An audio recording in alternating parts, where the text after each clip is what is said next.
Hello everyone, good morning. Welcome to my YouTube channel. आज की इस वीडियो में हम लोग करने वाले हैं आबकारी परीक्षा में सामान्य ज्ञान के जो क्वेश्चन पूछे गए हैं वो रीजनिंग के क्वेश्चन। मैंने आपको जो क्लॉक का क्वेश्चन पूछा गया था मिलान करने के लिए वो आपको करा दिया। बाकी रिमेनिंग क्वेश्चन भी मैं आप लोगों को जल्दी ही डाल दूँगी।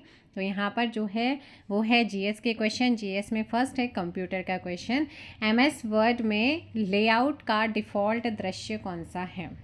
MS लेआउट में वर्ल्ड में लेआउट का डिफ़ॉल्ट दृश्य कौन सा है? जल्दी से कमेंट कर दीजिए। क्वेश्चन नंबर 71, प्रिंट लेआउट कौन सा है? प्रिंट लेआउट है।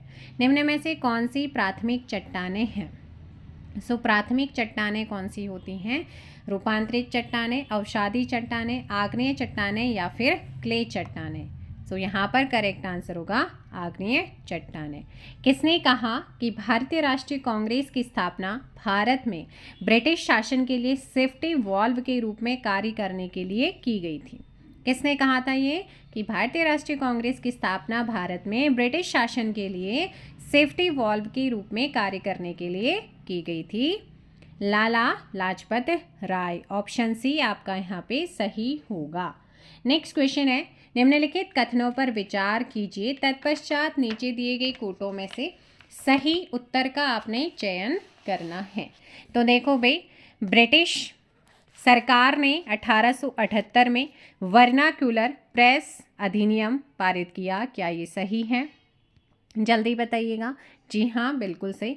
इस अधिनियम का उद्देश्य भारतीय समाचार पत्रों को अधिक स्वतंत्रता देना था? जी नहीं। ऑप्शन केवल और केवल एक आपका सही है। नेक्स्ट क्वेश्चन है, सूची 1 को सूची 2 से मैच करना है। शेड्यूल्स में क्या कहा गया है वो आपको बताना है। अनुसूचियों, जो उसकी संविधान की पहली अनुसूची, 8वीं अनुसूची, 10वीं और 11वीं अनुसूची में किस चीज का उल्लेख किया गया है? तो देखो, प्रथम अनुसूची राज्य एवं संघ शासित प्रदेश के नाम और उनके विस्तार का उल्लेख है, बिल्कुल सही।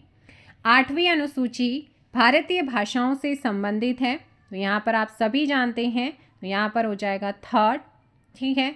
उसके बाद 10वीं अनुसूची की बात करते हैं, सांसदों और विधायकों के अयोग्यता से संबंधित प्रावधान यानी कि दल बदल से संबंधित है, तो ये हो जाएगा आपका 4। 11वीं अनुसूची पंचायत की शक्ति और जिम्मेदारियों के वर्णन से है ना, तो यहाँ पर हो जाएगा आपका ऑप्शन सी। नेक्स्ट क्वेश्चन पे चलते हैं। सूची 1 को सूची 2 से मैच करना है। सूची 1 में योजना है और योजना का उद्देश्य आपने बताना है। उदय योजना सबसे पहले है। उदय योजना, उदय योजना की अगर बात करते हैं तो इसका संबंध बिजली वितरण कंपनियों के वित्तीय सुधार से संबंधित है। मुद्रा योजना जो है इसका संबंध किससे है? मुद्रा योजना सूक्ष्म इकाइयों को दिए गए ऋणों का पुनर्वित्त, यहाँ पर हो जाएगा थर्ड। हृदय योजना की अगर बात करते हैं, विरासत शहरों के अद्वितीय स्वरूप को संरक्षित करने से है। उसके बाद अमृत योजना की बात करते हैं, 500 शहरों में शहरी बुनियादी ढांचे में सुधार करने से संबंधित है। तो 4, 3, 1, 2 आपका यहाँ पर क्या हो जाएगा? सही आंसर होगा। नेक्स्ट क्वेश्चन है, सूची 1 को सूची 2 से आपने मैच करना है। एक तरफ धारा है और एक तरफ आपको बताना है। कनारी धारा की हम बात करेंगे सबसे पहले, तो उत्तरी अफ्रीका का पश्चिमी तट इससे रिलेट करता है। नेक्स्ट है लैब्राडोर धारा की अगर बात करते हैं तो बैफिन की खाड़ी से उत्पत्ति होती है। फॉकलैंड धारा की अगर बात की जाए यहाँ पे तो वो है आपकी दक्षिण अमेरिका का पूर्व तट। पेरू धारा हम्बोल्ट धारा है ना, तो यहाँ पर 2, 3, 4, 1 आपका सही होगा। नेक्स्ट है, निम्न में से कौन राष्ट्रपति के निर्वाचन के लिए बनने वाले निर्वाचक मंडल का भाग नहीं है?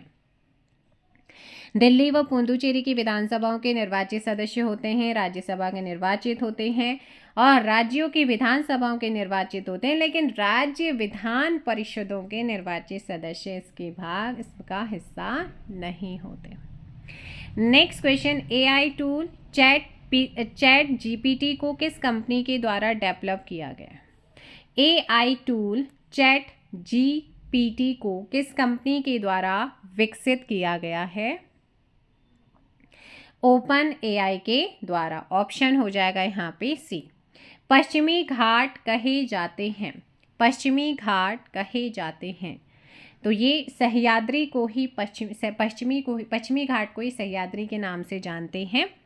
नेक्स्ट है, निम्न कथनों में से कौन सा कथन सही है या है? फर्स्ट कथन, मुद्रा बैंक की स्थापना प्रधानमंत्री मुद्रा योजना के अधीन 2020 में की गई थी, क्या ये सही है? नहीं। मुद्रा ऋण शिशु, किशोर और तरुण स्कीम के अंतर्गत प्रदान किए जाते हैं। तो यहाँ पर सिर्फ और सिर्फ क्या है आपका ऑप्शन बी वाला सही है। नेक्स्ट क्वेश्चन यहाँ पर है, निम्नलिखित कथनों पर विचार करना है और कौन सा विकल्प सही है वो बताना है। सो यहाँ पे ध्यान रखिएगा, स्पाई वेयरर एक प्रोग्राम है जो आपके कंप्यूटर पर इंस्टॉल होता है और आपकी जानकारी के बिना आपके बारे में जानकारी भेजता है। तो ये सही। फिशिंग एक ईमेल घोटाला है जिसे एक वैध, ये पूछा जा चुका है, सिंगल क्वेश्चन है ना, वैध वेबसाइट से आधिकारिक संचार के रूप में पहचाना जाता है, ये भी सही है। स्पैम बल्क ईमेल है जो अज्ञात स्रोतों से आता है, बिल्कुल सही। रैनसमवेयर एक गैर द्वेषपूर्ण सॉफ्टवेयर है, तो ये गैर दोषपूर्ण नहीं है। ऑप्शन आपका फिर कौन सा हो जाएगा? 1 2 3 यानी कि सी वाला। निम्नलिखित में से कौन सा एक मानव पूंजी निर्माण का उपयुक्त घटक नहीं है? निम्नलिखित में से कौन एक मानव पूंजी निर्माण का उपयुक्त घटक नहीं है? शिक्षा पर व्यय भी है, कौशल प्रशिक्षण है, स्वास्थ्य पर व्यय है, लेकिन आधारभूत ढांचे पर व्यय, या आपका नहीं, ऑप्शन बी। नेक्स्ट है, सूची 1 को सूची 2 से मैच करना है। पदाधिकारी और दायित्व यहाँ पे दिए गए हैं। सन्निधाता कौन होता था? सो यहाँ पे सन्निधाता की बात करते हैं, राजकीय भूमि, एक सेकंड, कोषाध्यक्ष कौन होता था? कोषाध्यक्ष होता था। सीताध्यक्ष की बात करते हैं तो वो राजकीय भूमि का अध्यक्ष होता था। सूराध्यक्ष की बात करते हैं, सूरा मतलब बताइएगा, सूरा मतलब यहाँ पर हो जाएगा आपका आबकारी विभाग का।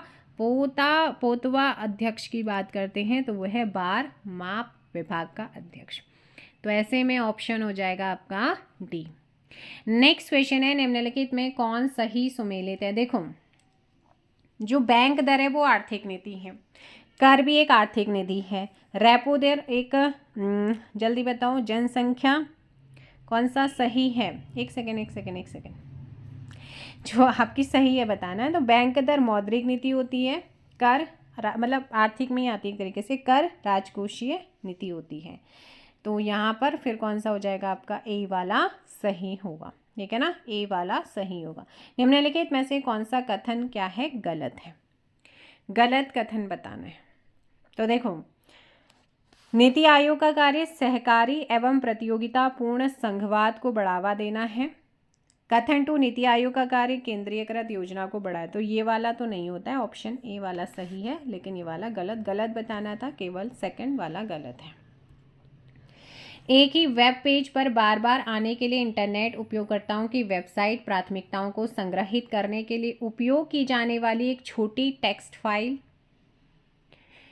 सो यहाँ पर option B cookie. Next question है, सूची 1 को सूची 2 से मैच करना है, सूची 1 सूची 2। WTO सो यहाँ पर हो जाएगा मुक्त व्यापार। RBI reserve bank of India, world trade organisation था ऊपर वाला, नीचे हो गया RBI। तो RBI की बात करते हैं तो यहाँ पे बैंक दर, MSP की बात करते हैं तो ये हो गया कृषि विपणन, गरीबी हो जाएगा सतत विकास। ऑप्शन हो जाएगा यहाँ पे सी। सो 88 का ऑप्शन सी सही है। समतल घाटियाँ जिन्हें दून भी कहते हैं स्थित है कहाँ पे? लघु हिमालय एवं शिवालिक हिमालय के बीच में। 89 का ऑप्शन हो जाएगा सी, ठीक है ना, 89 का ऑप्शन क्या हो जाएगा यहाँ पे? सी हो जाएगा। और नेक्स्ट क्वेश्चन है आपका, ठीक है, नई औद्योगिक उत्पादन सूचकांक 2011-12 की श्रृंखला में किस उद्योग को कोर सूची में शामिल नहीं किया गया? ये नहीं किया गया था रसायन को, ऑप्शन केमिकल को, ऑप्शन सी। निम्न में कौन सुमेलित युग्म का चयन करना है? जल्दी बताओ, पन्ना कहाँ पे है? पन्ना राजसिमली पॉल। सुंदरवन आपका वेस्ट बंगाल में है, मानस आपका असम में है, और सिमली पॉल उड़ीसा में है, पन्ना महाराष्ट्र एमपी के बॉर्डर पे आता है। तो ये आपका आंसर हो जाएगा डी। नेक्स्ट है अनुच्छेद और क्या कहा गया है, किससे संबंधित है, वो आपने बताना है। तो देखो भाई, अनुच्छेद 16 किससे संबंधित है, जल्दी से कमेंट करो आप लोग। अनुच्छेद लोक नियोजन के विषय में अवसर की समानता से है, सीधे सीधे ऑप्शन बी। अनुच्छेद 17 की बात करते हैं, अस्पृश्यता का अंत है। 18 में उपाधियों का अंत है। 21A में जो है वो शिक्षा का अधिकार है। एक ऑपरेटिंग सिस्टम किसी व्यक्ति को प्रतीकों, आइकन, पॉइंटिंग डिवाइस आदि के उपयोग के माध्यम से कंप्यूटर के साथ संचार करने में सक्षम बनाता है। इसे निम्नलिखित में से किसमें वर्गीकृत किया जाएगा? ग्राफिकल यूजर इंटरफेस, ऑप्शन हो जाएगा बी। निम्नलिखित में कौन भारत के उप प्रधानमंत्री भी बने थे? तो कौन है जो भारत के उप प्रधानमंत्री भी रहे हैं? तो इनमें से एक तो मोरारजी देसाई थे, जगजीवन राम भी थे, और वाई.वी. चौहान और चरण सिंह रहे। तो कौन है? ऑप्शन डी आपका यहाँ पर सही होगा। नेक्स्ट है उपराष्ट्रपति के चुनाव हेतु निर्वाचक मंडल में सम्मिलित हैं। उपराष्ट्रपति के चुनाव हेतु निर्वाचक मंडल में सम्मिलित हैं कौन? संसद के निर्वाचित तथा मनोनीत दोनों प्रकार के सदस्य, यहाँ पर आपके ऑप्शन सी। भारत में छिपी बेरोजगारी किस क्षेत्र में पाई जाती है? कृषि क्षेत्र में। कहाँ पर? कृषि क्षेत्र में।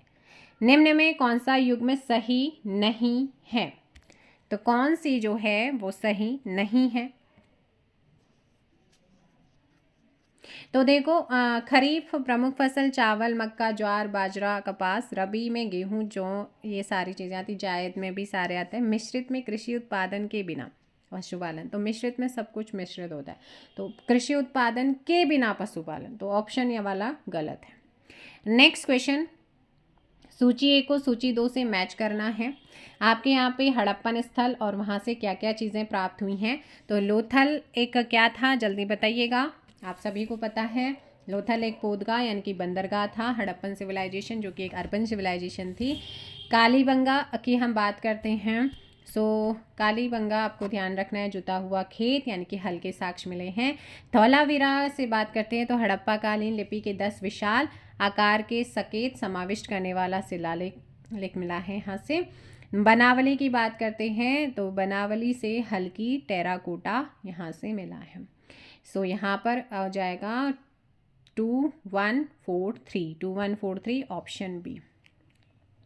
नेक्स्ट क्वेश्चन पे चलते हैं। नीचे 2 वक्तव्य दिए गए हैं, ए कथन है और बी ए कथन और दूसरा कारण दिया है। तो यहाँ पर जनसंख्या ढांचे में बढ़ती हुई कार्यशील जनसंख्या के परिणाम स्वरूप बढ़ते आर्थिक वृद्धि दर को जननांकीय लाभ कहा जाता है। क्या ये सही है? जी हाँ, क्योंकि घटता हुआ जनदर जनसंख्या ढांचे को परिवर्तित करता है। तो दोनों ही यहाँ पर सही हैं और RA का बिल्कुल सही स्पष्टीकरण करता है option A. And last question है करंट का। 4 अप्रैल, क्योंकि जून में पेपर हुआ था, तो 4 अप्रैल 2023 को कौन सा यूरोपीय देश उत्तरी अटलांटिक संधि संगठन नाटो का सदस्य बना? फिनलैंड बना था। कौन बना था? फिनलैंड। तो ये थे भाई आपके आबकारी में GS के पूछे गए क्वेश्चन। रीजनिंग के क्वेश्चन में मैंने 1-2 क्वेश्चन आपको करा दी हैं शॉर्ट वीडियोस में ही, और बाकी क्वेश्चन भी मैं आप लोगों को बहुत जल्दी करा दूंगी छोटी छोटी वीडियोस में।